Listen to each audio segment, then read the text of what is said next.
Hello students, कैसे हैं आप सभी। उम्मीद करता हूं कि आप लोगों की पढ़ाई बहुत अच्छी चल रही होगी। जैसा कि मैंने पिछले लेक्चर में आपको जो आपके क्लास 10th का चैप्टर 3 है, जिसमें मैंने आपको पार्ट 2 कराया है, तो पार्ट 2 में बच्चों मैंने आपको 3.2 एक्सरसाइज पूरी कंप्लीट करा दी है। अगर फिर भी आपको उस उतने सारे क्वेश्चंस में कोई भी क्वेश्चंस की क्वेरी होती है तो आप प्लीज़ मुझे बताएंगे, मैं आपको उससे क्लियर कराने की कोशिश करूँगा नेक्स्ट लेक्चर में।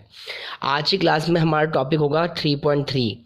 3.3 करने से पहले मैं आपको कुछ बातें बताना चाहता हूँ बच्चों कि इस बार आपको क्या करना होगा। अब आपको सॉल्व करना होगा इक्वेशन को, ठीक है।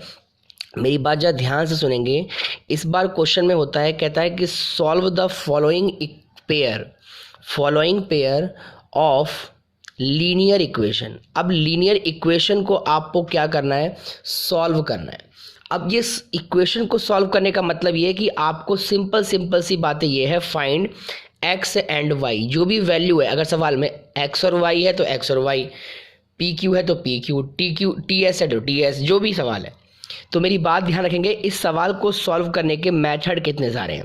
तो नंबर 1 मेथड देखिए ध्यान से। पहले मेथड को बोला जाता है सब्स्टिट्यूशन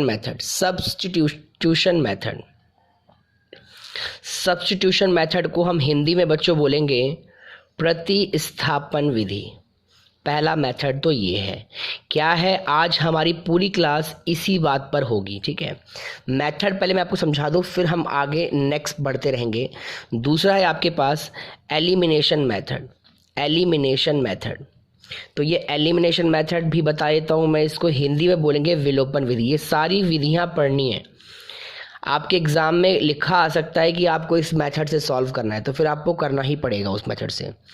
तीसरा मेथड है बच्चों क्रॉस मल्टीप्लिकेशन मेथड।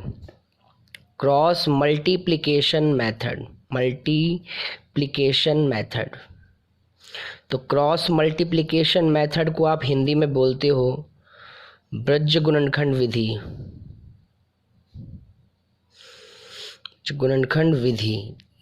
तीसरी मेथड हो गई। चौथा मेथड है आपके पास reducing method, most important reducing method. युग्मों को बदलकर हल करिए। ये 4 मेथड आपको करने हैं, ठीक है। 4 मेथड हमें पढ़ने हैं। एक्स और वाई की वैल्यू निकालना हमें सीखना है, कैसे निकालते हैं। तो इस एक्स की वाई की वैल्यू निकालने के लिए बच्चों मैं आपको कुछ टाइप सिखाऊंगा। मेरी बात जरा ध्यान सुनेंगे। आज की पूरी क्लास हमारी इस पर होगी। फिर जब हमारा ये टॉपिक, क्योंकि ये 3.3 एक्सरसाइज में आपको इसी के लिए कहा गया है, 3.4 में इसके लिए कहा गया है, 3.5 में इसके लिए कहा गया है और 3.6 में इसके लिए कहा गया है। मेरी बातें समझ में आ रही हैं। तो इस तरह से चैप्टर पूरा क्या होगा, खत्म होगा आपका। यही हमें पढ़ना है। तो आज मैं आपको बताऊंगा कि किस तरह से वैल्यूज निकालते हैं। देखेंगे ध्यान से। अगर सपोज मैं आपके पास 3 तरह के क्वेश्चन बना के दूं, मैंने पहले टाइप 1 लिया जो कि बिल्कुल नॉर्मल क्वेश्चन, बहुत ही ईजी है। तो टाइप 1 सपोज आपके पास लिखा हुआ है x + y = में 14। ये इक्वेशन फर्स्ट है बच्चों। और दूसरी है x - y = में 4। ये इक्वेशन सेकंड है। देखिए आपको 2 इक्वेशंस तो वो देगा ही देगा, तभी आप क्वेश्चन को आगे कर पाएंगे। अब इसमें से किसी भी एक इक्वेशन को आपको थर्ड इक्वेशन बनानी है। आप इसको भी थर्ड इक्वेशन बना सकते हैं, आप इसको भी थर्ड बना सकते हैं। मेरी बात यार ध्यान सुनना। आपके पास 2 इक्वेशन पहले से दे रखी है, उसके बाद आपको थर्ड इक्वेशन बनानी है। सपोज मैंने इसको थर्ड बनाया तो मैं क्या बोलूंगा, x = में 4। ये जब उस तरफ जाएगा तो होगा प्लस का y, इक्वेशन नंबर 3 हो गया। अब मैं यहाँ बोलूंगा कि देखो ध्यान से, ये सवाल मेरा पूरा किस में कन्वर्ट हो गया, y में कन्वर्ट हो गया। मैंने यहाँ x की वैल्यू y में निकाल ली। अब मैं यहाँ बोल सकता हूँ कि x का मान समीकरण फर्स्ट में रखने पर, क्योंकि मैं इस सवाल को बच्चों सब्स्टिट्यूशन मेथड से कर रहा हूँ। फिर दोबारा ध्यान समझेंगे, मैंने इन 2 इक्वेशन दे रखी थी, मैं इन दोनों में से किसी भी एक इक्वेशन उठा के थर्ड बनाऊंगा, या तो मैं इसको बनाऊंगा या तो मैं इसको बनाऊंगा। याद रहे ये बात आपको ध्यान से। जिस इक्वेशन को भी आप थर्ड इक्वेशन बनाओगे, ये वैल्यू वापस उसमें रखोगे, उसके अपोजिट में रखोगे। अब जैसे मान लो कि इसको मैंने थर्ड थर्ड इक्वेशन बनाई, तो अब ये x की वैल्यू मैं इसमें नहीं रखूंगा, मैं उसके अपोजिट यानी कि फर्स्ट में रखूंगा। तो इस x की जगह पे अब मैं क्या रख दूंगा बच्चों, 4 प्लस वाई, ध्यान देना अच्छे से, ये प्लस का y ऐसे का ऐसे ही रह गया, इक्वल टू में 14। अब आप देख पा रहे हैं कि ये हो गया आपके पास 2y इक्वल टू में 14, ये +4 जब उस तरफ जाएगा तो -4, ये तो बेसिक बातें आपको आती हैं। तो 2y इज इक्वल टू कितना हो गया, 10 हो गया। तो फाइनली मैं बोल सकता हूँ कि y इज इक्वल टू में 10 अपॉन में ये 2 चल जाएगा, तो y की वैल्यू कितनी आ गई बच्चों, 5 आ गई। तो y की वैल्यू यहाँ से आपके पास क्या आ गई, 5 आ गई। आपको x और y दोनों निकालना है। अगर इसी y की वैल्यू को मैं वो यहाँ रख दूंगा तो क्या निकल के आ जाएगा, x निकल के जाएगा। तो आपको बोलना है ऐसे कि put the value of y, put the value of y in equation third में रखना है। तो x इज इक्वल टू क्या हो जाएगा, 4 एवं ही रहेगा, प्लस y की जगह पर आपने ये 5 रख दिया, तो x की वैल्यू 9 हो गई, y की वैल्यू 5 हो गई। तो ये आपके पास फाइनल आंसर होगा बच्चों। मेरी बातें आपको समझ में आ रही होंगी। मैं एक बार फिर आपको बता दूं कि आप इन दोनों इक्वेशन में से थर्ड इक्वेशन किसी को भी बना सकते हैं। आप इसको भी थर्ड इक्वेशन बना सकते हैं। अगर आप इसको थर्ड बनाते तो x इज इक्वल टू में क्या होता, 14 माइनस 4y। तो फिर आप उस वैल्यू को उठा के यहाँ रखते और फिर उसे सॉल्व करते। आप जिसको भी थर्ड इक्वेशन बनाएंगे आप उसमें उस वैल्यू को पुट नहीं करेंगे, ये बात आप ध्यान में रखिए, ठीक है। उसके अपोजिट में रखना है, उसके बाद कर सकते हो। बहुत टाइप 1 था, बहुत ही आसान था। अब टाइप 2 बच्चों, इसमें किस तरह का क्वेश्चन होता है ये बताता हूं मैं आपको, देखिए ध्यान से। जो टाइप 2 क्वेश्चन होता है उसमें आपको क्या करना है, देखिए मैंने आपको 3 टाइप के क्वेश्चन बनाए हैं ताकि आप क्वेश्चन को बहुत आसानी से कर सकें। अब टाइप 2 जो होता है बच्चों, सपोज आपके पास क्वेश्चन इस तरह से लिखा हुआ है, type 2 2x plus 3y equal to में 13, सपोज ये क्वेश्चन है, क्वेश्चन नंबर फर्स्ट। और दूसरा क्वेश्चन लिखा हुआ है आपके पास 4x plus 5y equal to में 23, इक्वेशन नंबर सेकंड। अभी वो तो बिल्कुल सिंपल था, अब ये इस तरह से क्वेश्चन लिखा हुआ है कि यहाँ पर ये अकेले अकेले नहीं है। अब मैंने कहा आप किसी को भी थर्ड बनाओ, तो आप कहते हो कि ऐसा करते हैं हम इसको थर्ड बनाएंगे, बना लो, आप फर्स्ट को थर्ड बना लो, आप सेकंड को थर्ड बना लो। It's totally depend on you, आप किससे बना रहे हो, आपको कोई पूछने वाला नहीं है, आपको खुद अपने आप से देखना है क्या बनाना है। तो मैंने क्या किया बच्चों, इसको थर्ड बनाया, देखिए ध्यान से। तो मैंने लिखा 2x इज इक्वल टू में 13, ये 3y जब उस तरफ जाएगा तो माइनस का 3y होगा। इतनी बातें तो आपको पता है कि प्लस का साइन जब बदल जाता है माइनस होता है। तो बच्चों x की वैल्यू यहां से क्या हो गई, 13 माइनस 3y, ये 2 कहाँ चला गया, इसके अपॉन में। दिस इज इक्वेशन नंबर क्या हो गया, थर्ड। अब आप इस वैल्यू को, मेरी बात फिर सुनेंगे ध्यान से, ये जो x की वैल्यू आई है मैं इसे कहाँ रखूंगा, ऑब्वियस सी बात है फर्स्ट में तो रखूंगा नहीं, मैं इसके अपोजिट में रखूंगा। तो लिखूंगा यहां पर कि x का मान, यानी put the value of this, x का मान समीकरण सेकंड में रखने पर, इतना तो आपको बच्चों लिखना पड़ेगा। तो 4 तो एवे ही रहेगा, इस x की जगह पर आप इस वैल्यू को रख सकते हो। अब आपके दिमाग में एक बात आ रही होगी, मैं समझ सकता हूं वो बात क्या है। तो बच्चों वो बात आपके दिमाग में ये आ रही होगी, क्या हम यहाँ से x का ही मान निकालेंगे? तो नहीं बच्चों, आप y का मान भी निकाल सकते हैं। आप यहाँ पर 3y लिखकर भी इसको उधर ले आ सकते हैं। मैं बोल रहा हूँ ना, आपके ऊपर डिपेंड करता है कि आप किसकी वैल्यू निकाल रहे हैं, और फिर उस वैल्यू को आप अगले में पुट कर देंगे। तो मैंने यहाँ से निकाला, अगर ये कटता है तो आप काट दीजिएगा, अगर सपोज ये नहीं कटता तो मैं नीचे 1 लेकर बच्चों यहाँ पर एलसीएम लेता। मेरी बात समझ रहे हो? वैसे तो ये कट रहा है, अगर ये नहीं कटता तो मैं नीचे 1 लेके क्या करता, यहाँ पर एलसीएम लेता। सॉल्यूशन ऐसे ही होता है। लेकिन जब ये कट रहा है तो मैं क्या करूंगा, सवाल को आसानी वे में काट दूंगा। अब ये 2 जब इसके अंदर जाएगा तो 13 2 जा 26 माइनस 2 3 जा 6y प्लस, ये तो ऐसे का ऐसे ही रहेगा, इससे मल्टीप्लाई नहीं कर देना 23, ठीक है। अब आप एक चीज नोटिस करिए, प्लस माइनस मैंने आपको सिखाया है, माइनस प्लस माइनस मतलब घटेगा, 6 में से 5 गया, 1 आएगा तो आपने y ही लिखा। अब माइनस में आएगा या प्लस में, तो बच्चों माइनस में आएगा क्योंकि बढ़ गया, माइनस है, इक्वल टू में 23, ये 26 उधर क्या हो गया, माइनस 26। तो फिर वही बात है, minus y is equal to में क्या हो गया, ये माइनस का 3, तो माइनस से माइनस कट गया तो y की वैल्यू कितनी आ गई, 3 आ गई। अब जब y की वैल्यू 3 आ गई तो आपको परेशान नहीं होना, इस y की वैल्यू को आप थर्ड इक्वेशन में रख दो। तो लिख दीजिए यहाँ पर कि y का मान, put the value of y, y का मान समीकरण थर्ड में रखने पर, देखिए मैं मुंह से बोल बोल के समझा रहा हूँ, आई होप आप लोगों को समझ में आ रहा होगा। फिर भी अगर आपको कोई दिक्कत होती है तो आप बताइए मुझे। y का मान 3 रखेंगे अपॉन में 2 सॉरी, तो x इज इक्वल टू में 13 माइनस 9 अपॉन में 2, तो 13 में से 9 गया तो कितना बचा बताइए, 13 में से 9 गया तो कितना बचा 4, और बटे में 2 काटा आपने 2 आया। तो देख सकते हैं कि आप x की वैल्यू 2 हो गई, y की वैल्यू 3 हो गई। This is the second type question जिसको आप बहुत ही आसानी से कंप्लीट कर सकते हैं। अच्छा, कभी कभी ऐसा हो जाता है, कभी कभी ऐसा होता है कि सपोज आप इसको सॉल्व कर रहे हो और यहाँ पर कुछ बचा ही नहीं, ना तो x बचा ना ही y बचा, यहाँ बचा ही नहीं, सपोज x और y खत्म हो गया, खाली ऐसे बचा गया। तो ऐसे इक्वेशन में, ऐसे सिचुएशन में क्या होता है, उस इक्वेशन के सॉल्यूशन बहुत सारे होते हैं, तो आप उसमें x और y की वैल्यू नहीं निकाल सकते, ये बात ध्यान रखेंगे, ठीक है। ये हो गया। अब एक टाइप थर्ड उठाते हैं बच्चों। अब टाइप थर्ड कैसा मिलेगा आपको, तो टाइप थर्ड में ना इस बार आपके पास जो क्वेश्चन होगा वो फ्रैक्शन में लिखा होगा। सपोज वो क्वेश्चन ऐसे लिखा हुआ है 3x अपॉन में 2 माइनस का 5y अपॉन में 3 इक्वल टू में -2। मैं आपको क्वेश्चंस दूंगा, सपोज ये इक्वेशन फर्स्ट है, या आप इसे इक्वेशन नहीं भी मान सकते हो, आपके ऊपर डिपेंड करता है आप मान रहे हो कि नहीं मान रहे। आप चाहो तो इक्वेशन अभी नहीं मानो, इसको बाद में कन्वर्ट कर लेना, आप चाहो तो इक्वेशन फर्स्ट मान लो, डिपेंड आपके ऊपर करता है।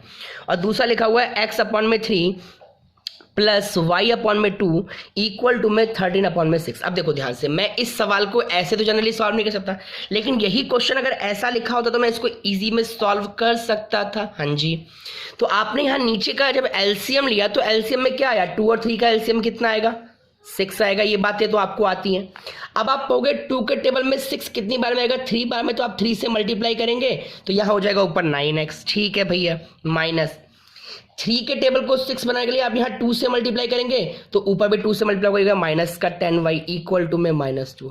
ये सबको आता होगा कि नीचे इक्वल ही होता है। फिर आपने यहाँ क्रॉस किया तो ये हो गया 9x minus 10y equal to में, देखेंगे ध्यान से यहाँ माइनस है तो ये माइनस का 12। अब आप इसको इक्वेशन नंबर फर्स्ट बोलते हैं। क्लियर। अब सेकंड के लिए क्या करेंगे, अब सेकंड के लिए क्या करेंगे बच्चों, आप इस वाले को उठाएंगे और फिर करेंगे, देखिए ध्यान से। तो सेकंड के लिए आपने लिखा x अपॉन में 3 प्लस, ये लिखा है देखिए x अपॉन में 3 प्लस y अपॉन में 2 इक्वल टू में 13 अपॉन में 6। क्या करना है आपको, कुछ नहीं, बस नीचे आपने एलसीएम लिया तो एलसीएम में बच्चों आया 6। अब 3 के टेबल में 6 कितनी बार में, 2 बार में, तो 2 नीचे ही मल्टीप्लाई, 2 पर मल्टीप्लाई तो ऊपर क्या हो गया 2x हो गया। समझ में आ रहा होगा। 2 के टेबल में 6 3 बार में, तो नीचे भी 3 मल्टीप्लाई, ऊपर भी 3 मल्टीप्लाई, तो ऊपर कितना हो गया 3y, क्योंकि ये इक्वल करना होता है। और यहाँ 13 अपॉन में 6 लिखा हुआ है। आप चाहो तो क्रॉस मल्टीप्लाई कर दो, लेकिन कभी भी आपको सेम टू सेम जब मिल जाए तो आप कोशिश करें कि आप कैंसिल आउट कर दें। तो इक्वेशन क्या हो गई 2x plus 3y equal to में 13, इक्वेशन नंबर सेकंड। अब आप थर्ड इक्वेशन बना लीजिए, आपके ऊपर डिपेंड कर रहा है आप थर्ड कैसे बना रहे हैं, आप फर्स्ट को बनाइए सेकंड को बनाइए। तो मैं ऐसा करता हूँ सेकंड को बनाता हूँ। तो मैंने लिखा 2x इज इक्वल टू में 13, ये उस तरफ जाएगा तो माइनस का 3y हो जाएगा। तो फिर 2x सॉरी फिर तो क्या आएगा यहाँ पर x इज इक्वल टू में 13 माइनस 3y, और ये 2 कहाँ चल जाएगा बच्चों, इसके अपॉन में। This is equation number third. Clear है इस चीज को। अब इस x की वैल्यू को मैं कहाँ रखूंगा, x का मान समीकरण ऑब्वियस बात है फर्स्ट में रखने पर। क्यों, क्योंकि मैंने थर्ड सेकंड को थर्ड बनाया है। तो फर्स्ट इक्वेशन क्या थी आपके पास, ये थी 9x, 9 x की जगह पे आप क्या रखेंगे 13 माइनस 3y अपॉन में 2। ठीक है, ये देखिए यहाँ रख दिया 9x माइनस का 10y इक्वल टू में माइनस का 12, यही लिखा है ना बच्चों। अब देखिए ध्यान से, अब यही मैं जानबूझ के आपको ये बता रहा हूँ क्योंकि यहाँ पर देखिए कट नहीं रहा, कैंसिल आउट नहीं हो रहा। तो इस केस में हम क्या करेंगे, नीचे एलसीएम नहीं। कभी भी जब आप फ्रैक्शन में होते हो और बगल में कोई नंबर होता है तो आप प्लीज एलसीएम लेके सॉल्व करेंगे। विदाउट एलसीएम अगर आप प्लस माइनस करेंगे तो क्वेश्चन गलत होता है, आपको एलसीएम लेना पड़ता है। तो आप देख रहे हैं कि यहाँ पे 2 है और यहाँ पे 1 है, तो इनके एलसीएम में क्या आ गया, नीचे 2 आ गया। ठीक है भैया, यहाँ पे 2 आ गया। अब ये तो 2 बना हुआ है तो इसे कुछ नहीं करना, तो इसको आप अंदर मल्टीप्लाई कर दीजिए 117 माइनस 9 3 जा 27। इतनी बातें बिल्कुल क्लियर और स्पष्ट है। माइनस का ये देखिए यहाँ माइनस है। अब यहाँ तो आपको 2 से मल्टीप्लाई करना पड़ेगा ना, क्योंकि ये दोनों इक्वल हैं। तो क्या हो जाएगा माइनस का 20y इक्वल टू में माइनस का 12 था, नीचे 1 था। ऐसे सिचुएशन में क्या करना है आपको, फिर क्रॉस मल्टीप्लाई कर देना है। अब देखिए ध्यान से, माइनस माइनस क्या हो गया प्लस, लेकिन आंसर क्या हो गया माइनस में 47y इक्वल टू में जब आप इसको इससे मल्टीप्लाई करोगे तो क्या होगा माइनस का 24। क्लियर है इतनी बात। और ये 117 अभी यहीं पे था। अब आपको क्या करना है, अब आपको बहुत ही आराम से इस 147 को उठा के 117 को उठा के इधर ले आना है। तो -117 हो जाएगा। क्यों? क्योंकि आप देख रहे हैं प्लस का इधर जाके क्या होगा माइनस। उम्मीद समझ में आ रही है आपको? उम्मीद करता हूँ कि बहुत अच्छे समझ में आ रहा होगा। माइनस का 7y इक्वल टू, देखिए माइनस माइनस क्या होता है प्लस, तो माइनस का ये हो जाएगा 141। आप इसे ऐड करेंगे तो माइनस से माइनस कैंसिल आउट, तो y is equal to 141 upon में 47। अब आप ध्यान दीजिए 47 को 3 से मल्टीप्लाई करिए तो आप देखेंगे क्या, आप सॉरी 3 सत्ते एक, हाँ 3 चौक 12 13 14। आप देखिए आप क्या देखेंगे कि पूरा कैंसिल आउट हो गया 3 बार में। तो बच्चों y का मान 3 आ गया। अब इस y का मान आप क्या रखेंगे, समीकरण थर्ड में रखने पर आपको ये बातें ऐसे लिखनी पड़ेंगी, चाहे आप हिंदी में लिखिए चाहे आप इंग्लिश में, कि आप कहाँ वैल्यू रख रहे हैं। तो x इज इक्वल टू क्या हो गया 13 माइनस 3, y की जगह पे 3 अपॉन में 2। तो देख पा रहे हैं 13 माइनस 9 अपॉन में 2, तो x इज इक्वल टू क्या हुआ 13 में से 9 का कितना बचा 4 बचा अपॉन में 2। तो बच्चों x की वैल्यू 2 हो गई और y की वैल्यू 3 हो गई। तो फाइनली ये आपके पास क्या हो गया, आंसर हो गया। तो इस तरह के क्वेश्चंस आपको करने हैं। मैं कुछ क्वेश्चंस आपको दे रहा हूं करने के लिए, जिसको आप करेंगे उसके बाद ही हम कुछ आगे सीखेंगे। ठीक है बच्चों, तो देखिए क्वेश्चंस आप लिख लीजिए। क्वेश्चन है आपके पास x plus y equal to में 14, x minus y equal to में 4। सेकेंड क्वेश्चन है आपके पास s minus T equal to में 3। ये तो सही है, लेकिन इसको आप कन्वर्ट कर लेंगे एक अच्छे से एलसीएम वगैरह लेके, इसको कन्वर्ट करेंगे, ये तो सही है। थर्ड क्वेश्चन है आपके पास, थर्ड क्वेश्चन है 3x minus y equal to में 3, 9x minus 3y equal to में 9। फोर्थ क्वेश्चन है आपके पास 0.2x plus 0.3y equal to में 1.3।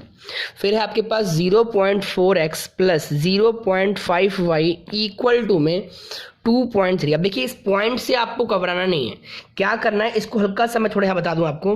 0.2x है, पॉइंट का मतलब 1 हो गया, और 1 के पॉइंट के बाद एक डिजिट है, एक जीरो लगा दो। यहाँ भी देखिए 0.3 है, पॉइंट का मतलब 1 हो गया, एक जीरो लगा दो।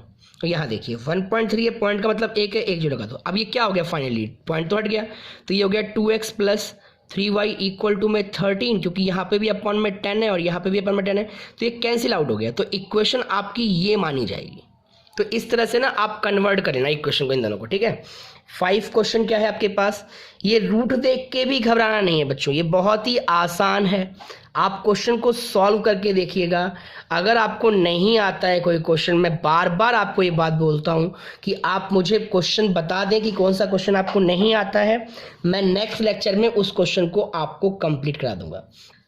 और अगर आप मेरे सारे लेक्चर्स देख रहे हैं लगातार और आपको समझ में आ रहा है, तो फिर तो बहुत अच्छी बात है कि मैं आपको समझाने में सक्षम हूं और आपको समझ में भी आ रहा है।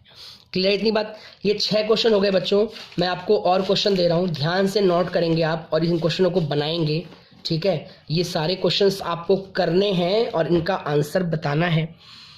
7 क्वेश्चन, ये सारे आपकी बुक के ही हैं, आप देखिए ध्यान से। ये x plus y equal to में 5, 2x minus 3y equal to में 4। 8 क्वेश्चन 8 क्वेश्चन है आपके पास। 3x plus 4y equal to में 10, यहाँ है आपके पास 2x minus 2y equal to में 2। 9 question 3x minus 5y minus का 4 इक्वल टू में 0। अब इस तरह से लिखा है तो आप इसको उधर कर देना, कोई दिक्कत वाली बात नहीं है। और 9x इज इक्वल टू में 2y प्लस 7, तो आप इसको इधर ले आना, बिल्कुल सिंपल सी बात है। 10 है x by 2 plus 2y by 3 equal to में -1 और x minus y by 3 equal to में 3। ये 10 क्वेश्चन बच्चों मैंने आपके लिए लिखे हैं। इसको आप सॉल्व करेंगे और बताएंगे कि आपकी x और y की वैल्यू क्या है। अगर आप कमेंट सेक्शन में लिख सकते हैं तो और अच्छी बात है, नहीं तो आप मुझे व्हाट्सअप कर देंगे कि आपने क्वेश्चन कर लिया है, तो आप मुझे इस वाले नंबर पर व्हाट्सअप करेंगे ताकि मैं आपके आंसर को वेरीफाई कर सकूं कि आपने क्वेश्चन सही किया है या गलत। ठीक है, तो आज के लिए इतना ही। नेक्स्ट लेक्चर में हम इसी के क्या कहते हैं लैंग्वेज वाले क्वेश्चंस करेंगे, वर्ड प्रॉब्लम 3.3 के, उसके बाद 3.4 करेंगे, फिर 3.4 के लैंग्वेज वाले करेंगे। तो इस तरह से आगे बढ़ते रहेंगे। 2-3 दिन में ये चैप्टर आपका ख़त्म हो जाएगा, उसके बाद हम आगे बढ़ते रहेंगे। तो हमारा सिलेबस अभी कंटिन्यूसली सही चल रहा है। आप बाकी आप पढ़ाई करते रहिए, आप बताया कीजिए कि आपको क्वेश्चन कैसा लग रहा है। अगर आपको कोई भी परेशानी होती है तो आप बेहिचक मुझे बता सकते हैं कि हमें ये क्वेश्चन समझ में नहीं आया, या आपको कोई क्वेश्चन की डिमांड है, वो आप समझना चाहते हैं, तो मैं आपको जल्दी ही वो भी करा दूंगा अगर आप मुझे बोलेंगे तो अच्छा बच्चों, आज के लिए इतना ही। Thanks for watching. मैं विकास मिश्रा, बने रहिए मेरे साथ लेट्स स्टडी एमवी क्लासेस पर। बाय।